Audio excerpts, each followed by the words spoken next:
अस्सलाम वालेकुम वरहमतुल्लाह। होप आप सभी अच्छे से होंगे। तो ये जो आज का वीडियो लेक्चर होने वाला है, ये हमारा जो लाइट है, क्लास 10th लाइट, इसका जो सेकंड टॉपिक है वो, पहला टॉपिक हमारा इंट्रो टू लाइट हो गया था, दूसरा टॉपिक हमारा रिफ्लेक्शन हो गया था और उसके लॉस हो गए थे। और अब हमारा जो तीसरा टॉपिक होने वाला है, it's all about laws of reflection.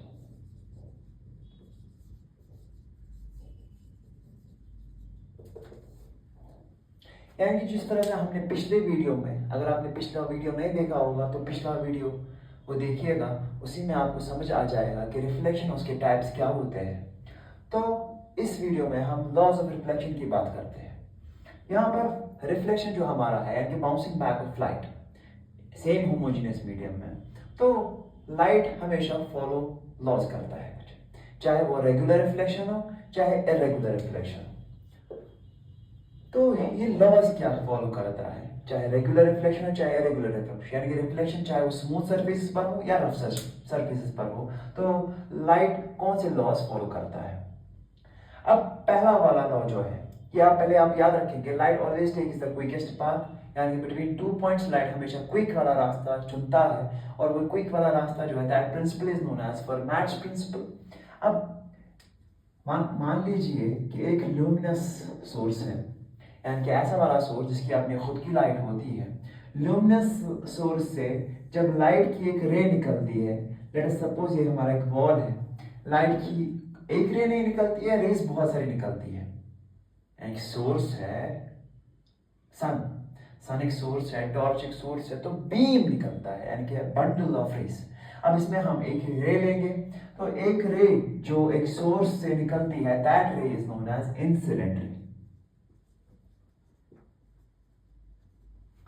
ये जो इंसिडेंट रे है, जब ये किसी ओपेक ऑब्जेक्ट पर टकरा जाती है, तो टकराने के बाद ये बाउंस बैक वापस जाती है। लेट अस सपोज मेरे पास एक पार्टिकल है, एक बॉल है, बॉल को जब मैं दीवार पर मारूंगा, तो दीवार पर मारने के बाद बॉल वापस आ जाती है, that bouncing back is known as reflection. Same light का भी यही हो जाता है कि लाइट जब इंसिडेंट रे आ जाती है किसी सोर्स से, किसी सरफेस पे टकरा जाने के बाद ये वापस आ जाती है, उस वापस वाली रे को रिफ्लेक्टेड रे कहा जाता है।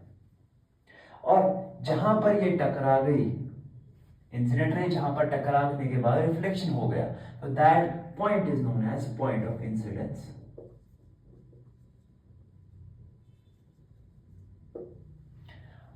तो इंसिडेंट रे, रिफ्लेक्टेड रे को हम सेपरेट करने के लिए एक इमेजिनरी लाइन डालते हैं, that is known as normal. जो हमारी जो इमेजिनरी लाइन होती है, that is known as normal. अब यहाँ पर ये आपको पता होगा, चाहे लाइंस इंटरसेक्ट करे चाहे रेज इंटरसेक्ट करे, वहां पर हमारा एक एंगल फॉर्म होता है। तो यहाँ पर भी दो एंगल्स फॉर्म होते हैं, एक नॉर्मल और इंसिडेंट रे के दरमियान जो एंगल फॉर्म होता है, that is known as angle of incidence. उसको हम स्मॉल आई से डिनोट करते हैं, एंगल आई, या आप थीटा आई भी लिख सकते हैं। और हमारा जो नॉर्मल और रिफ्लेक्टेड रे के दरमियान एंगल होता है, that angle is known as angle of reflection, that is theta R. तो इसके रिलेटेड, चाहे वो रेगुलर रिफ्लेक्शन हो चाहे वो इरेगुलर रिफ्लेक्शन हो, तो लाइट हमेशा फॉलो लॉज करता है। कौन से? पहला, the incident ray, reflected and normal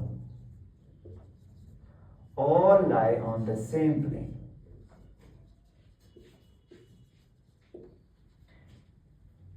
यानी कि जो इंसिडेंट रे है, रिफ्लेक्टेड रे है और नॉर्मल जो है, at the point of incidence, they will lie on the same plane. देखिए, ये एक प्लेन है, बोर्ड की एक सरफेस है, 2 डायमेंशनल सरफेस है। तो इस 2 डायमेंशनल सरफेस के ऊपर हमने ड्रॉ किया इंसिडेंट रे, रिफ्लेक्टेड भी 2 डायमेंशनल सरफेस पे, एंड इसी डायमेंशनल सरफेस पर हमारा नॉर्मल भी आ गया।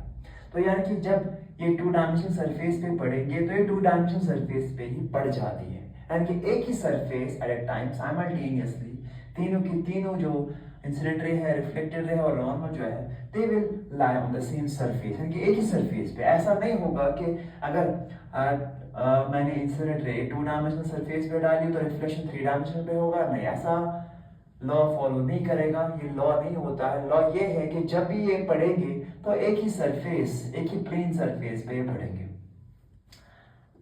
और दूसरा लॉ क्या कहता है, द एंगल ऑफ इंसिडेंस, ये जो एंगल ऑफ इंसिडेंस कुछ भी बनेगा, the angle of incidence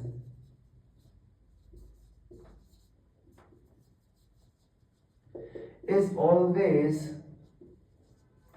equal to angle of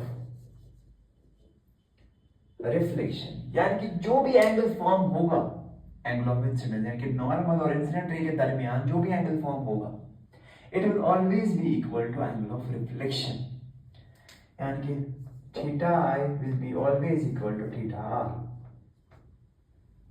या angle I is equal to angle R always, चाहे रेगुलर रिफ्लेक्शन हो चाहे वो इरेगुलर रिफ्लेक्शन हो, इन लॉज को हमेशा लाइट फॉलो करेंगे। ऐसा क्वेश्चन में भी ऐसा क्वेश्चन आ सकता है कि चलो मुझे बताइए, क्वेश्चन ऐसा आ सकता है, एमसीक्यू बेस्ड आ सकता है कि ऐसा कौन सा एंगल होगा, एंगल ऑफ इंसिडेंस कैसा बनेगा अगर इंसिडेंट रे, रिफ्लेक्टेड रे और नॉर्मल जो है दे विल कोइंसाइड। अगर इंसिडेंट रे, रिफ्लेक्टेड रे और नॉर्मल जो है अगर वो कोइंसाइड करेगी, इंसिडेंट, रिफ्लेक्टेड रे और नॉर्मल भी तो एक ही होगा, दैट इज कोइंसाइड करेगी, एक के ऊपर एक बनेगी, तो यहां पर एंगल ऑफ इंसिडेंस कितना होगा। तो आप ये नहीं लिखेंगे, वहां पर 90 डिग्री हो सकता है, 0 भी हो सकता है। तो यहां पर आप देखेंगे सरफेस के ऊपर तो 90 है, बट एंगल ऑफ इंसिडेंस होता है between normal and incident ray, तो इंसिडेंट रे और नॉर्मल तो एक ही के ऊपर है, कोइंसाइड, तो वहां पे तो कोई एंगल फॉर्म नहीं होगा, तो एंगल विल बी 0 डिग्री। अगर एंगल ऑफ इंसिडेंस 0 डिग्री है तो रिफ्लेक्टेड एंगल यानी कि एंगल ऑफ रिफ्लेक्शन भी 0 डिग्री ही होगा। तो यानी कि ऐसा वाला एंगल जब तीनों के कोइंसाइड होंगे, angle of reflection, angle of incidence कितना होगा, इट विल बी 0 डिग्री।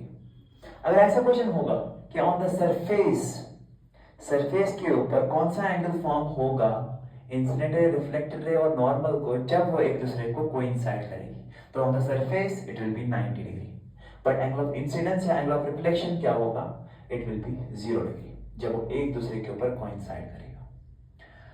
तो ये जो हमारा वीडियो लेक्चर था, it was all about reflection laws, ठीक है, लॉज ऑफ रिफ्लेक्शन, इनके रिलेटेड या इससे पहले वाले वीडियोस जो थे उसके रिलेटेड अगर आपको कोई क्वेश्चन होंगे तो आप कमेंट्स में रेज कर सकते हैं, और इंशाल्लाह आई होप इंशाल्लाह आप क्वेश्चन रेज करेंगे, और अगर उससे हो सकेगा मैं उन क्वेश्चंस के आंसर्स आपको दूंगा।